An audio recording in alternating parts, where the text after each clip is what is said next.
O deputado federal Ubiratã Sanderson pretende enviar uma representação ao Procurador-Geral da República, Augusto Aras, para que sejam investigadas possíveis práticas de corrupção ativa e passiva por membros do governo Lula.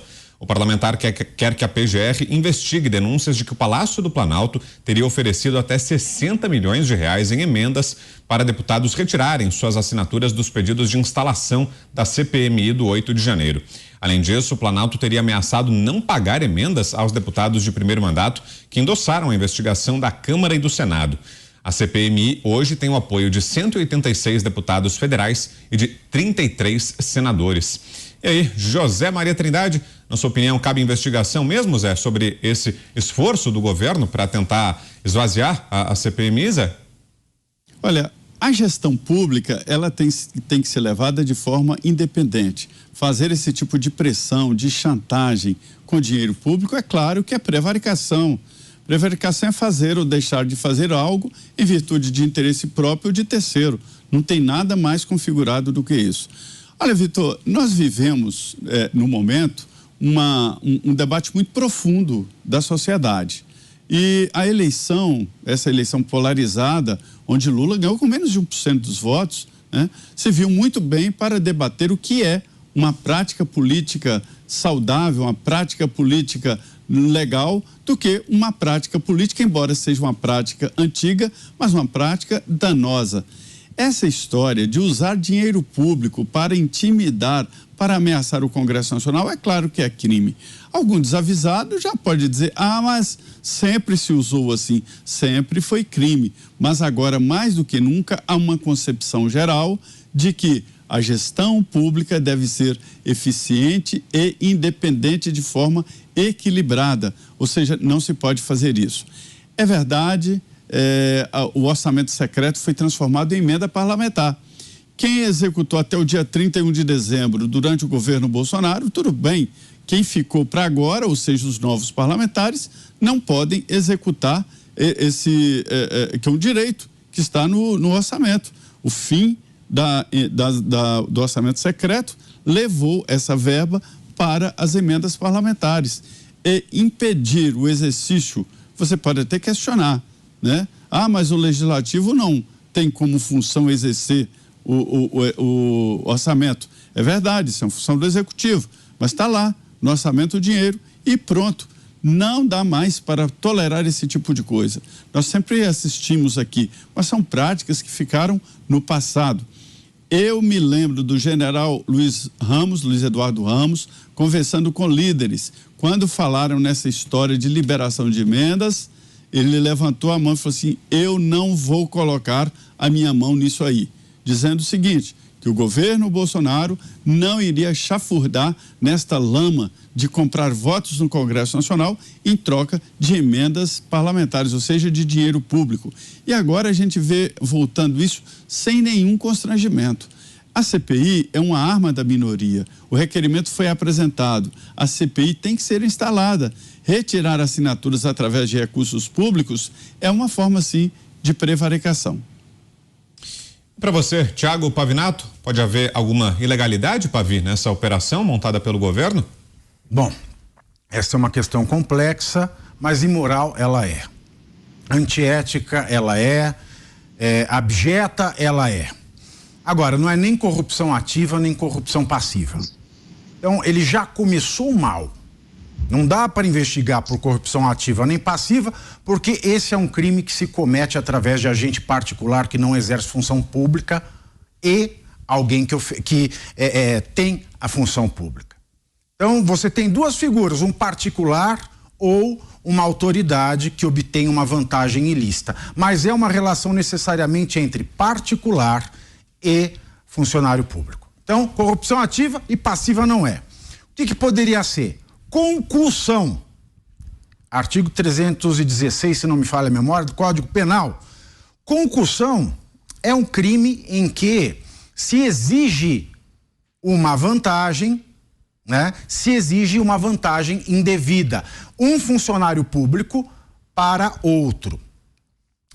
O governo federal, porque ele tem o poder discricionário de distribuir as emendas, ele dizer, olha, eu vou te dar essa emenda, você está se comportando direitinho, eu vou te dar.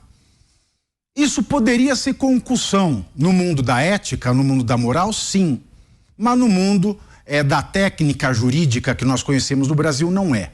Seria concussão se o deputado, para que retirasse o nome da lista de assinaturas para a CPMI, exigisse o recebimento da emenda. Isso é a vantagem devida, porque é discricionário do executivo. E como nós estamos vendo, é o executivo que está oferecendo dentro do seu poder discricionário. Ah, Pavinato, isso não é justo. Não é. A nossa lei é injusta. E a nossa lei é injusta porque o nosso legislador não se preocupa com leis justas. Olha o perigo aí. Eu costumo comparar esse caso, para todo mundo entender, com a prostituição. Prostituir-se no Brasil não é ilegal. Um cliente que paga a prostituta ou o prostituto não comete crime, e nem o prostituto ou a prostituta comete crime por se prostituir e receber esse dinheiro. Crime no Brasil é o rufianismo, a cafetinagem, é explorar a prostituição alheia. Portanto, se tiver um cacique partidário que exija que pessoas do seu partido, da sua bancada, aceitem retirar os seus nomes dessa lista em troca do recebimento de emendas, aí eu tenho um crime de concussão. Mas isso é muito difícil de se pegar, mas isso é muito sério e mostra que nós andamos muitas casas para trás nesse exercício de moralização da política. E aí, Roberto Mota, independentemente dessa discussão jurídica, né, sobre se há ou não ilegalidade nessa ofensiva do governo contra os parlamentares, será que isso vai ter resultado? Será que os deputados e senadores podem recuar e isso pode acabar sabotando a CPMI, Mota? É uma excelente pergunta, Brown. Como eu já disse aqui, daqui a pouco o Brasil deixa de ser uma nação e se torna uma grande investigação. Seremos divididos entre investigadores e investigados. Agora, existe sempre o risco, né, de algumas pessoas estarem ao mesmo tempo na posição de investigadores e de investigados. Mas, tirando essa questão moral e jurídica, é claro que o deputado Sanderson tem razão. Os rumores que circulam sobre esse suposto mensalão da CPMI são absolutamente escandalosos. Agora, é importante chamar a atenção para a ironia dessa notícia. Primeiro, era necessário esclarecer um evento que causou um impacto profundo no Brasil, que foi o vandalismo de 8 de janeiro. É necessário esclarecer exatamente o que aconteceu, por que aconteceu e como aconteceu. E aí, por causa disso, está sendo criada uma CPMI. E agora circulam rumores sobre tentativas irregulares de convencer deputados a retirar as assinaturas da criação da CPMI. E talvez, e é isso que o deputado está pedindo, seja preciso abrir uma investigação contra a tentativa de barrar a investigação do 8 de janeiro. Ou seja, é um encadeamento infinito de farsas, de erros, de imoralidades. Não é uma discussão mais jurídica, não é mais também uma discussão moral. Aqui é uma discussão de lógica. Onde é que nós estamos vivendo? Que regras estão valendo hoje? Não vão ser as mesmas que vão valer amanhã, não são as mesmas que valeram ontem. Como é que um país consegue andar minimamente para frente desse jeito? E aí, Alan Gani, fato é que só o esboço da CPI, né, só a ideia da criação da comissão já preocupou muito o governo, né? O que será que está por trás dessa preocupação toda, Alan? Pois é, Brown. Olha que ironia. Quem é que quer a CPMI? Justamente a direita. Justamente os conservadores que querem essa CPMI. E quem é que está oferecendo a resistência? Ora, o governo federal.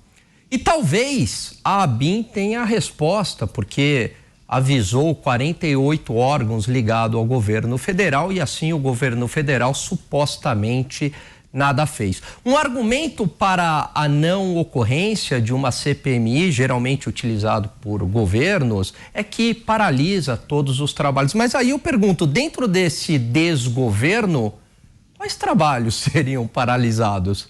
Nenhum. A população brasileira quer uma resposta diante do que ocorreu, dos atos bárbaros, dos atos de vandalismo do dia 8 de janeiro.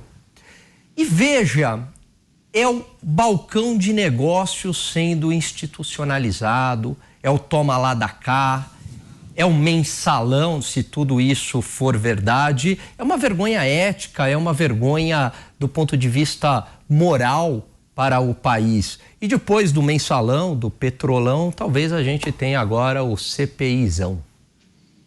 E como é que estão os presidentes das casas legislativas diante disso? Será que não era hora justamente de eles acelerarem a instalação dessas comissões para tentarem barrar essa ofensiva do governo? O que está sendo apontado aí como uma chantagem, né, aos parlamentares. Será que se fosse instalada de vez a comissão não seria um ponto final nisso, Zé? Pois é, olha, Vitor, isso é um processo de obstrução. E como tal, a obstrução ela só floresce, ela só dá resultado se o presidente colaborar, se o presidente, o coordenador dos trabalhos colaborar. Qual é o entendimento do regimento interno? É de que você assina, né, o requerimento de CPI, no caso é uma CPI mista, tem que ter 29 assinaturas de senadores e 171 de deputados. Apresenta, haverá a conferência dos nomes. Alguns assinam ilegível, aí essas são glosadas, né? Não são corrigidas. Aí é preciso ler. A leitura em plenário funciona como uma publicação aqui no Diário Oficial. A partir da leitura não se pode mais retirar as assinaturas, porque já se considera a partir dali um documento perfeito, né? E o que os presidentes estão fazendo é demorando fazer a leitura, demorando convocar uma sessão do Congresso. Na verdade, são 3 casas, porque a gente sabe disso. Mas ali existe a Câmara, que é presidida por Arthur Lira, o Senado, Rodrigo Pacheco, e o Congresso. O Congresso só funciona na reunião de Câmara e Senado ao mesmo tempo. O presidente do Congresso é o presidente do Senado, o vice-presidente é o vice-presidente da Câmara, o primeiro secretário é o primeiro secretário da Câmara e assim por diante, ou seja, é um terceiro organismo. E esta CPI mista, por ser mista, ela tem que ser lida no plenário do Congresso, que não é convocado. Então, quando se atrasa a convocação da leitura, dá chances e dá o sinal de que está apoiando exatamente esse trabalho de obstrução, ou seja, retiração de assinatura. Ô Vitor, isso é uma coisa tão vergonhosa, que se eu fosse parlamentar, eu renunciaria, mas não retiraria uma assinatura. E tem gente que chega lá e risca, me presta o requerimento aí, e risca o nome assim, já houve caso de rasgar o requerimento para se ter uma ideia. Isso é uma comprovação de que ficou com vergonha do que ele fez. Então a história é a seguinte, não acredita, não assina. Retirar a assinatura é passar o recibo de que foi comprado. E existe mesmo um balcão, uma vitrine no Congresso Nacional. E diante disso que o Zé narrou pra gente, Pavi, você acha que teria que ser intensificada a pressão, então, sobre os presidentes da Câmara e do Senado para que agilizassem a instalação dessas comissões? A vergonha, né? O Zé falou aí, risca o nome. Sabe o que dá mais vergonha? O que dá mais vergonha é que esse sujeito que risca o nome é reeleito. Porque sabe o que isso mostra? Porque todo mundo viu quem assinou. A lista é pública. Tem lá 186 que assinaram na Câmara dos Deputados. Vai um lá e risca. Aí você não vê o nome no dia seguinte. Todo mundo sabe quem foi, quem é o comprado. Aí o cara é reeleito. Quem é o eleitorado dele? É um eleitorado comprado. É gente que vota por dentadura, é gente que vota por cesta básica, é gente que vota de cabresto. Veja como é um reflexo muito sério do Congresso com o eleitor. Porque se o sujeito que vai lá, não merece nem ser chamado de parlamentar, É prostituta mesmo. E risca o nome por dinheiro depois de uma denúncia como essa. E ele é reeleito. Não acontece nada mais do que um reflexo da triste realidade da falta de consciência democrática do eleitorado para com a relação do eleito com o poder executivo. Agora, esperar que Arthur Lira e o Rodrigo Pacheco vão agilizar uma CPI, o CPMI, que é mista, contra a vontade do governo, que apostou na reeleição de ambos, apostou financeiramente, é imoral, mas dentro da legalidade. Apostou financeiramente, apostou eticamente, apostou contra o próprio PT, porque tem ministro lá dentro que a Gleisi já deixou claro que não suporta, mas foi o preço a se pagar. Então, eles não vão fazer nada para adiantar algo que o povo queira, porque a última entidade nesse país que é privilegiada por qualquer coisa em Brasília é o povo. E aí, Mota, eu lembro aqui que o presidente Lula, durante a campanha, né, ainda candidato, foi um grande crítico do orçamento secreto, né, das emendas de relator, aquilo que convencionou se chamar de orçamento secreto, apontou que seria a instrumentalização do dinheiro público para fins políticos, e agora fica, no mínimo, para pegar leve, um constrangimento, né, para o presidente diante dessa ofensiva contra os parlamentares na tentativa de esvaziar a CPI, né, Mota? Eu sou menos rigoroso com o nosso eleitor do que foi o nosso querido colega Pavinato, porque eu já falei sobre isso várias vezes, já escrevi sobre isso. O desafio do eleitor brasileiro é imenso. Primeiro, o eleitor, o cidadão comum, tem o problema de ter acesso às informações que ele precisa, a verdade sobre o que está acontecendo, né? Nós aqui carregamos sobre os nossos ombros essa missão de tentar destrinchar acontecimentos que muitas vezes escapam completamente à lógica, ao bom senso. Nós procuramos entender, né? O Zé Maria é o nosso representante aí em Brasília, mergulha nesse universo fabuloso aí para tentar trazer para a gente elementos de informação. Não vamos menosprezar a dificuldade que tem o cidadão comum, o eleitor, que trabalha 8, 10, 12 horas por dia, chega em casa, tem que cuidar dos filhos, pagar as contas, resolver problemas e ainda tem que entender as sutilezas da ocupação dos cargos nas comissões do Congresso, né? Então, acho que essa é a primeira observação que eu faço. A segunda é a perversidade do nosso sistema eleitoral, tá? Que é um sistema proporcional, ao contrário, por exemplo, do sistema americano, onde você vai votar para deputado, você vai escolher um deputado do seu distrito, é uma região pequena, onde cada partido apresenta um candidato. Então, nos Estados Unidos tem 2 partidos principais, mas existem outros, né? Mas aqui no Brasil, vamos imaginar que fosse assim, então você iria votar para deputado federal, você iria lá no seu distrito e você escolheria qual candidato você quer entre um apresentado por cada partido. Hoje, quando você vai votar para deputado federal, eu imagino, na maioria dos estados, esses candidatos se contam aos milhares. Então, você quer do eleitor uma missão impossível. Você quer que ele examine as ideias, o passado, a postura de cada um de milhares de candidatos que se apresentam para ele. Então, eu acho que a gente tem que ser mais compreensivo com o dilema, a dificuldade do eleitor e lembrar que a reforma eleitoral é uma peça muito importante nesse quebra-cabeça. Vai diminuir muito a distância do representante eleito para o eleitor.